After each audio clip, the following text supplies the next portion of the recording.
Hello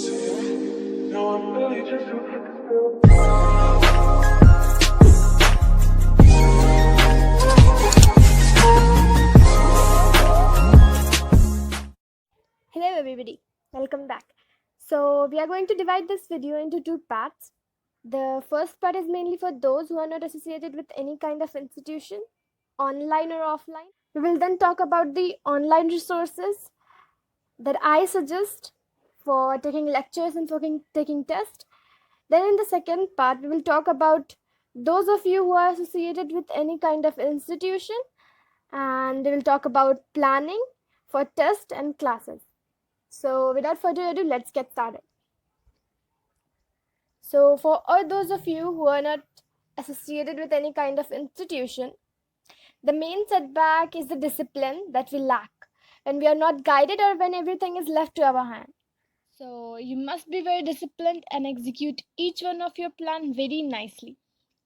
Now talking about the plus point, the advantage you have is that you can be a bit more flexible with your syllabus. You can complete it way ahead of time and then plan for revision for the rest of the time. But you need to be very stiff here. The plan that you have set for yourself should not be moved by the opinions of others.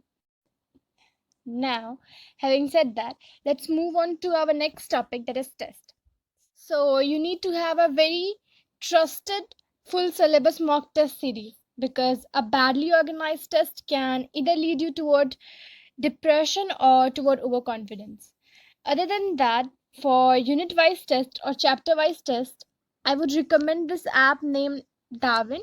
It's having two kind of tests. Firstly, the one which is pre-scheduled, and the other one which can be launched anytime you want from any topic you want.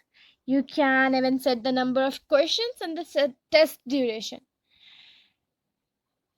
Now let's move on to our next part, that is online resources for lectures mainly.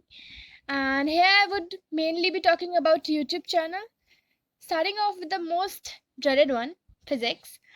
Now Physics Wala is a channel that doesn't need any kind of recommendation. It is our go-to channel.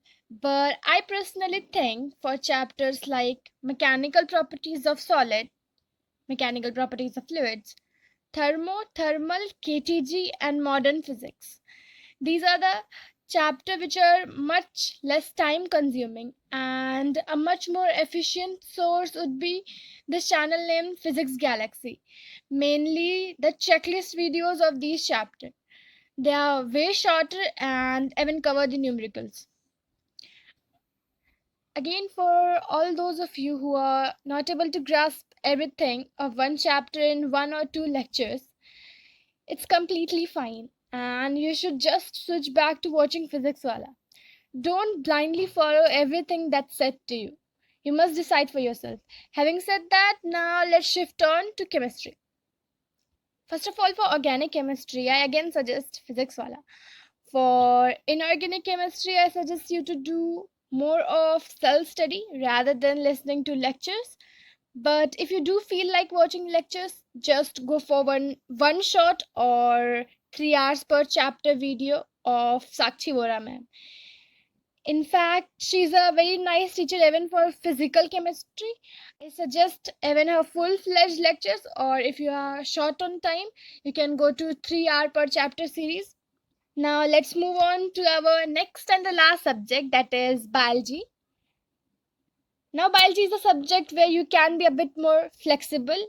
If you want, you can do certain chapter like reproductive health, microbes in human welfare, strategies for enhancement in food production, biodiversity and conservation, and environmental issues, mostly by self study. And for these kind of memorizing based chapters, I think you should use this channel named KV Education.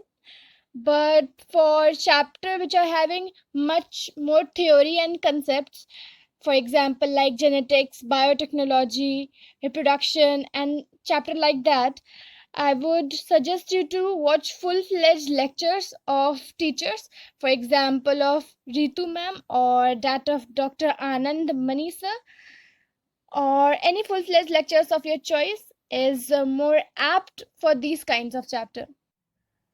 So, for all those of you who are associated with any coaching institution, you all have a plus point that most of your stress and uncertainty would be handled by your institution. They would be responsible for completing your syllabus on time, and they would provide you with tests according to the syllabus that you are being taught in your classes. You already have a study material in your hand and you don't need to ponder about any other books. But you would be having a lot of tests. So planning is much more necessary for you guys because you cannot miss even one test. So firstly, I recommend having a minimalistic bullet journal with you. So what actually is a bullet journal? So first of all, it's not something very fancy. It's just a notebook in which you write all those things that you need to do on a certain day. So first of all, I divided my bullet journal into three sections. First section was my yearly calendar spread, in which I used to mark the major tests that I was going to have in a particular month. And the second section was my monthly calendar, in which I used to mark down those major tests, and I also used to write any kind of minor test that I was having.